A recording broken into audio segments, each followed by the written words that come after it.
Saudara, mari kita lanjutkan dengan membaca dari Lukas pasal yang ke-20. Oke. Saya bacakan ya, Lukas 20 ayat 20 sampai 26. Tentang membayar pajak kepada kaisar. Ahli-ahli Taurat dan imam-imam kepala mengamat-amati Yesus. Mereka menyuruh kepadanya mata-mata yang berlaku seolah-olah orang jujur supaya mereka dapat menjeratnya dengan suatu pertanyaan dan menyerahkannya kepada wewenang dan kuasa wali negeri.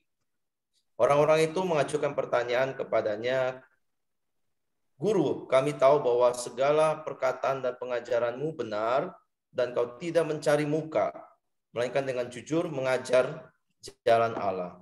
Apakah kami diperbolehkan membayar pajak kepada kaisar atau tidak?" Tetapi Yesus mengetahui maksud mereka yang licik itu, lalu berkata kepada mereka, "Tunjukkanlah kepadaku suatu dinar, ya, gambar dan tulisan siapakah ada padanya?" Jawab mereka, "Gambar dan tulisan kaisar." Kata Yesus kepada mereka, "Kalau begitu berikanlah kepada kaisar apa yang wajib kamu berikan kepada kaisar, dan kepada Allah apa yang wajib kamu berikan kepada Allah." Dan mereka tidak dapat menjerat dia dalam perkataannya di depan orang banyak.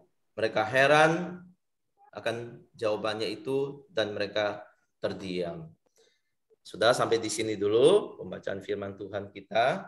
Saudara, di dalam hari kemarin di dalam perjalanan kami ya dari tempat memesan stola dalam perjalanan pulang dalam keadaan macet itu ya, di Senen sekitar situ padat merayap itu ya, stuck perjalanan, lalu banyak orang menerobos jalur busway ya, jalur busway, ada busway masuk, kemudian ada motor banyak, kemudian ada mobil juga banyak ya. Nah, melihat kondisi itu Mas Felix berceletuk gitu ya, mencelutkan satu kata, menceletukkan ya, istilah dosa berjemaah gitu ya. Jadi mungkin kita juga sudah familiar dengan istilah ini ya, dosa berjemaah gitu ya. Artinya memang suatu perbuatan yang tidak baik, yang jahat itu ya, di dalam definisinya itu dilakukan secara bersama-sama, berkelompok gitu ya, untuk menguntungkan ya diri mereka atau kelompok mereka sendiri gitu. Jadi ini istilah dosa yang dilakukan bersama-sama. Atau di dalam lebih buruknya lagi itu adalah yang disebut sebagai persekongkolan. Itu juga dosa berjemaah. Konspirasi untuk sesuatu tujuan kepentingan kelompok mereka sendiri. Sudah, kalau kita perhatikan begitu manusia jatuh di dalam dosa, kita melihat dosa awal-awalnya masih dilakukan sebatas individu, ya. Misalnya Kain membunuh Habel, gitu kan, ya, masih dilakukan sendiri. Namun kan pergerakan dosa tidak hanya sampai di situ. Dosa terus berkembang dan dikatakan merajalela, yang menjadi sesuatu yang akhirnya besar, itu ya, bahkan sesuatu yang menjadi korporatif, itu artinya ya beramai-ramai bersama-sama. Bukan lagi sesuatu yang individu, tetapi di dalam bentuk konspirasi persekongkolan. Karena memang ada satu tujuan jahat yang ingin dicapai. Sesuatu kepentingan egois dari orang-orang tertentu yang hendak menjadi targetnya. Gitu. Nah, kalau kita mendengar orang yang kerjasama untuk tujuan baik itu lumrah, lazim, itu sangat umum kita mendengar. Ya, tetapi kita akan terkejut bukan kalau melihat luar biasanya sekelompok orang-orang ini bekerja sama melakukan suatu kejahatan, suatu persekongkolan, suatu konspirasi itu. Ya, sampai hari ini aja ada orang masih menduga ini COVID ini adalah sebuah konspirasi katanya ya. Ada yang masih mengatakan itu sebuah persekongkolan dengan maksud-maksud untuk menghancurkan ekonomi suatu bangsa, suatu keadaan itu. Ada orang masih bisa berpikir begitu, sebuah persekongkolan. Ada yang tidak setuju COVID ini ada gitu ya, karena ini dia melihatnya sebagai sebuah konspirasi itu. Sudah, dari apa yang kita baca ya di dalam perikop ini kita juga melihat ya, Lukas membukakan dengan jelas kepada kita ada konspirasi yang terjadi di antara ahli-ahli Taurat dan imam-imam, ya. Yang itu yang mereka lakukan, ya. Jadi kalau kita melihat mereka berusaha lagi untuk melakukan sebuah kejahatan dengan cara mereka ingin mencari kesalahan Tuhan Yesus. Mereka belum menyerah ini. Ya, sebelumnya mereka sudah gagal melakukan persekongkolan untuk mencobai Tuhan Yesus, ya. Dulu mereka dengan bertanya langsung, ya. Ketika Tuhan Yesus mengejar, mereka bisa menginterupsi lalu memberi pertanyaan untuk mendapatkan kesalahan. Mereka bertanya langsung, ya. Tetapi kali ini ada konspirasi yang berbeda, yaitu dengan mereka menciptakan sebuah skenario yang lain. Itu. Ya, mereka menghadirkan ada orang-orang lain di situ yang berpura-pura tulus, ya. Mereka berperan kali ini sebagai mata-mata, dikatakan. Mata-mata, ya. Nah, para ahli Taurat dan imam-imam ini menemukan gitu ya, dengan mereka berdiskusi, berkonspirasi, menemukan ada celah untuk menjebak Yesus gitu, ya.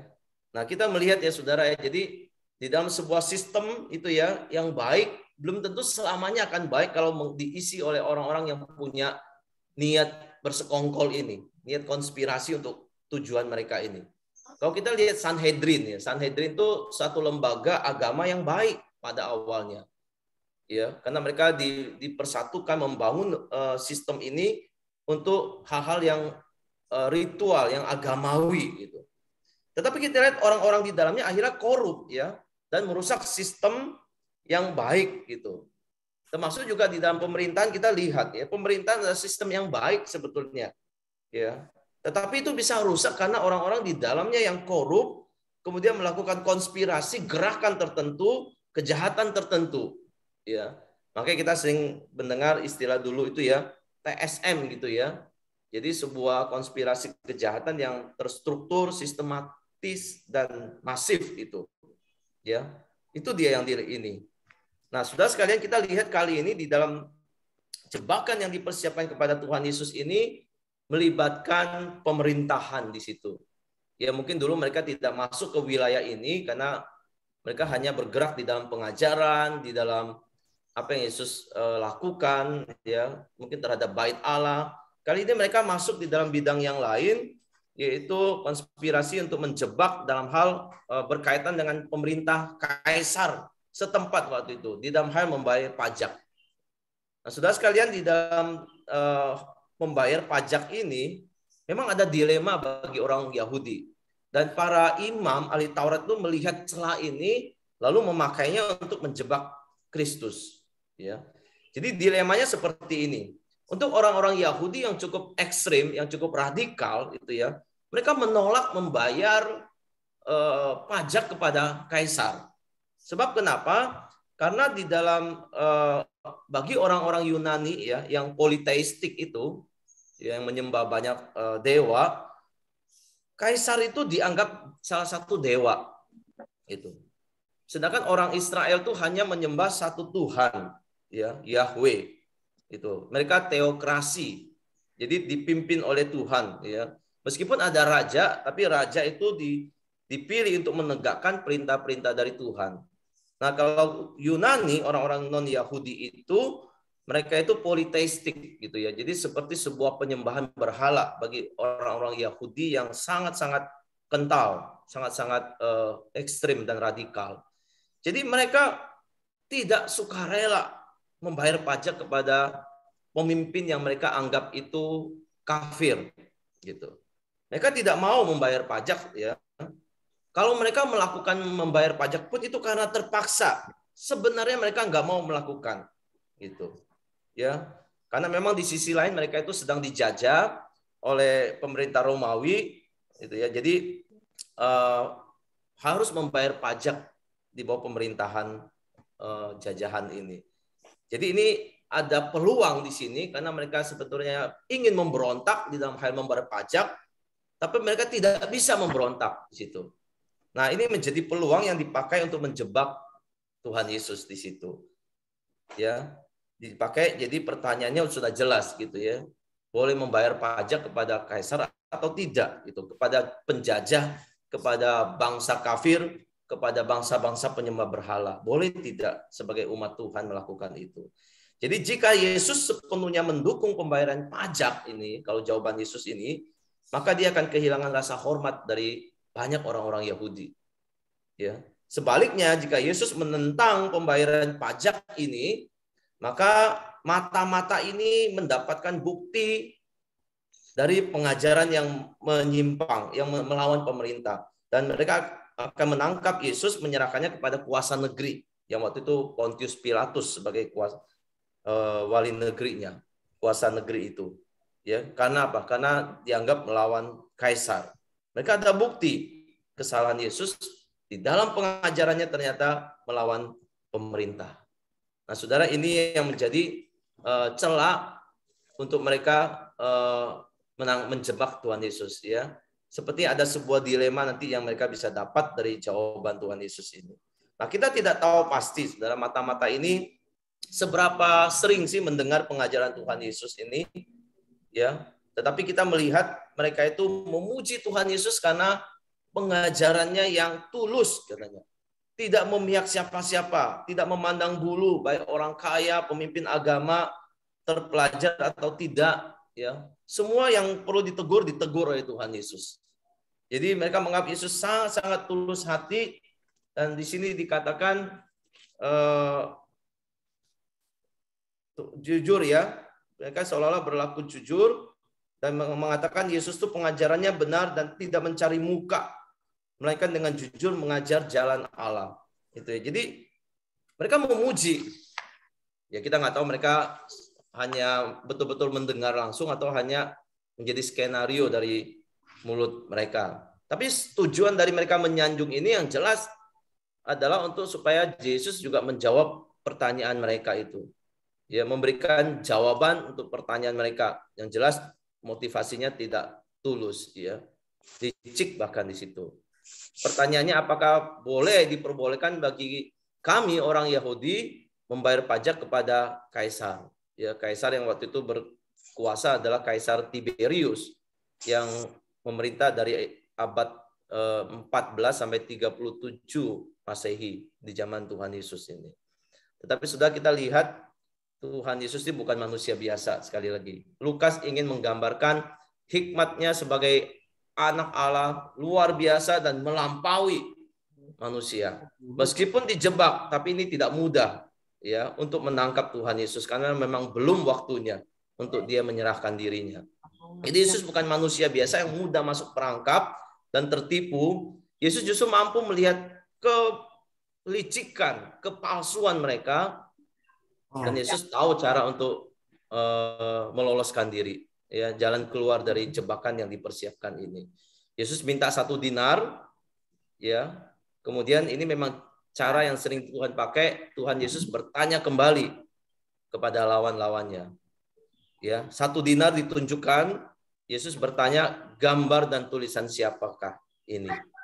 Ya, mereka harus memberi jawaban dong kalau mereka ingin mendapatkan hasilnya. Mereka belum tahu hasilnya dan mereka harus menjawab, ini adalah gambar dan tulisan kaisar. Ya. Sudah kita lihat di sini jawaban Tuhan Yesus yang bijaksana. Ya, berikan kepada kaisar apa yang menjadi milik kaisar. Ya, berikan kepada kaisar apa yang menjadi milik kaisar. Saudara, ini sudah menjadi satu jawaban yang mungkin mereka tidak duga sebelumnya. Ya, mungkin ini sebuah pukulan yang sudah menyentak mereka, memperlihatkan bijaksana Allah di dalam menjawab orang-orang yang licik ini. Ya sudah, kalau kita lihat Salomo juga sangat-sangat bijaksana waktu memutuskan siapa ibu dari bayi yang masih hidup itu. Ya. Tetapi firman Tuhan mengatakan yang di sini yaitu Kristus jauh melampaui Salomo di dalam hikmatnya. Sehingga tidak mungkin hikmat manusia itu bisa menyaingi, menyamai hikmat dari Allah, hikmat anak Allah Tuhan Yesus ini. Sehingga jawaban ini saya yakin sudah membuat mereka kalang kabut sebagai satu pukulan pertama untuk mereka. Ya. Yang kedua, saudara, bukan hanya sampai di situ jawaban Tuhan Yesus, ya. Yesus tidak hanya sampai di situ memberikan jawaban yang membuat mereka sudah heran. Yesus melanjutkan lagi dengan satu jawaban yang lebih penting lagi, lebih besar jawabannya itu, yaitu dan berikan kepada Allah apa yang wajib kamu berikan kepada Allah. Saudara. Jadi ini jawaban yang boleh dikatakan kalimat kedua ini jauh lebih tajam. Ya, kalimat ini memiliki makna yang implisit. Ya, artinya begini, ada hal-hal yang memang harus kamu berikan kepada pemerintah, tapi juga ada hal-hal yang kamu harus berikan kepada Allah, yang tidak layak diterima oleh raja, yang hanya boleh diterima oleh Tuhan. Gitu. Misalnya soal penyembahan, kalian harus berikan kepada Tuhan, bukan kepada kaisar. Soal kemuliaan, itu adalah milik Tuhan dan harus diberikan kepada Tuhan, bukan kepada kaisar. Ya, soal beriman, mempercayakan hidup sepenuhnya, itu bukan kepada kaisar, tetapi kepada Tuhan. Apa yang wajib diberikan kepada Tuhan. Jadi hal-hal yang jelas memang wajib diberikan pemerintah kepada kaisar, tapi hal-hal tertentu pemerintah tidak layak terima. Hanya Tuhan yang patut menerimanya, saudara. Jadi saudara, di dalam sampai di bagian ini kita lihat ya, harapan daripada ahli Taurat maupun imam-imam ini, saudara, gagal. Ya, jawaban ini sudah menjadi pukulan bagi mereka dan memperjelas bagi kita bahwa Tuhan Yesus tidak melawan pemerintah. Ya, harapan mereka Yesus itu bisa memperlihatkan perlawanan kepada pemerintah, seorang yang revolusioner untuk memimpin gerakan pemberontakan, tapi tidak terjadi. Ya, sehingga mereka tadinya yakin bisa menyerahkannya kepada orang Romawi, ternyata tidak. Yesus melihat kelicikan mereka dan rencana mereka ini membuat mereka terdiam dan tampak bodoh. Ya, mereka hanya bisa terdiam. Ya, sudah kalau kita lihat ini di pasal 20 ini adalah upaya dari orang-orang Yahudi, ahli Taurat, imam-imam. Ini upaya mereka yang terakhir untuk menjebak Tuhan Yesus. Tetapi berikutnya nanti minggu depan kita akan lihat bagaimana orang Saduki kembali, ya, akan berusaha untuk mempermalukan Tuhan di depan umum dengan pertanyaan mereka. Tetapi kita lihat Tuhan Yesus juga bisa mengatasinya dengan baik. Nah, dari renungan hari ini, perikop hari ini, kita bisa belajar, saudara ya, belajar hal-hal yang jelas Tuhan Yesus kerjakan di sini. Yang pertama, saudara, Lukas ingin memperlihatkan kepada kita hikmat Tuhan yang luar biasa di dalam menjawab atau meloloskan diri dari pencobaan manusia. Ya, pencobaan iblis pun Tuhan Yesus bisa kalahkan dan menang, apalagi pencobaan dari manusia. Ya, orang-orang ini juga tentu dipakai oleh setan juga untuk mencobai dan menjatuhkan Tuhan Yesus. Tetapi jika belum waktunya, ini hikmat Allah melampaui segala-galanya. Sehingga tidak mungkin sebelum waktunya Tuhan Yesus tertangkap lebih dahulu.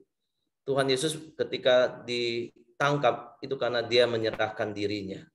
Bukan karena dia mendapatkan kesalahan atau melakukan kesalahan. Dia menyerahkan dirinya karena memang sudah waktunya dia menyerahkan dirinya. Jadi kita lihat hikmatnya sebagai anak Allah sungguh luar biasa. Dan kita sungguh harus mengakui dan mengaguminya, memuji dia karena hikmatnya. Yang kedua yang mungkin kita bisa gumulkan adalah kita bisa renungkan dengan baik. Yesus jelas mengajarkan hal-hal yang menjadi batasan negara dan Tuhan atau agama. Tuhan Yesus tidak menentang apa yang memang harus diberikan kepada negara, enggak, gitu ya. Kita bukan seperti aliran-aliran lain yang tidak boleh menghormati negara, enggak. Ya, Tuhan tidak mengajarkan kita melawan negara. Tuhan mengajarkan kita hidup sebagai warga negara yang baik. Di dalam tulisan Paulus jelas menghimbau orang-orang Kristen untuk memberikan hormat kepada negara, bahkan dengan membayar pajak, gitu ya. Tetapi jangan sampai di situ juga, ya. Kita diingatkan cuma hanya taat atau membayar kepada pemerintah, tapi juga mengingat apa yang harus kita wajib berikan kepada Allah, yang menebus hidup kita sebagai miliknya. Gitu. Kita wajib memberikan apa yang pantas dan patut diberikan kepada Allah. Ya, memberi kemuliaan kepada Allah. Penyembahan seluruh hidup kita. Bahkan seluruh hidup kita sebagai persembahan bagi Dia. Gitu. Jadi ini yang wajib diberikan kepada Allah. Ya, nah, saudara sekalian, kiranya renungan ini di dalam momen Natal ini juga mengingatkan kepada kita, ya, untuk kembali lagi memberikan diri kepada Tuhan seperti Tuhan memberikan diri juga kepada kita. Saudara, kalau Tuhan sudah memberikan hidupnya untuk kita, maka Tuhan juga selayaknya mendapatkan persembahan seluruh hidup kita, waktu kita, pelayanan kita kepada Tuhan. Jadi dalam mengakhiri akhir tahun, masuk tahun baru, sebagai pelayan Tuhan, mari kita tetap giat untuk memberi kepada Tuhan, ya, pelayanan yang terbaik bagi kemuliaan namanya. Biar ini boleh menjadi berkat bagi kita merenungkan firman Tuhan. Mari kita berdoa.